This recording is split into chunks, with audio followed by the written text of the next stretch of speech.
At first, you may not know what to think about the things on display in the Kentucky Folk Arts Center. Some of it is childlike, some of it is silly, some of it is gruesome. Comical creatures are displayed next to images of demons and souls burning in hell. Some people come in expecting craft and wanting to know where the quilts and baskets are, and and if you want to, we send them to Berea for that sort of thing.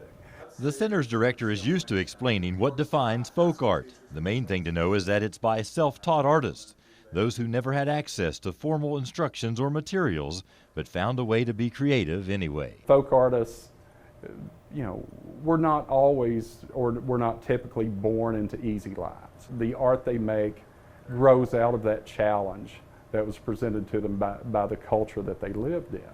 You'll see a lot of religious images and things such as carved walking sticks or paintings of a coal camp. And you can read about the artists, many of whom now have pieces displayed in homes and museums around the world.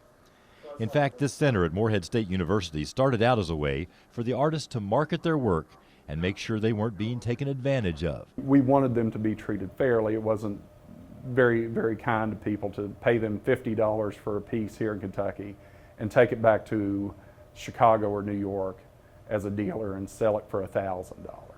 The center has about 1,500 pieces in its permanent collection, with only about a tenth of them on display at any one time. So you can come here every 3 months and have a different experience. If the world's coming to an end and you can only save one museum, you save the Louvre or you save the Smithsonian. But if the world's coming to an end and you can only save one museum in Kentucky, you save the Kentucky Folk Arts Center, because what we do here is so distinctly important to Kentucky and so unique across the nation. If you go away with one impression, the people here want you to realize that folk art is fine art. It covers the gamut like all art does. In Morehead, Marvin Bartlett with the Spirit of the Bluegrass.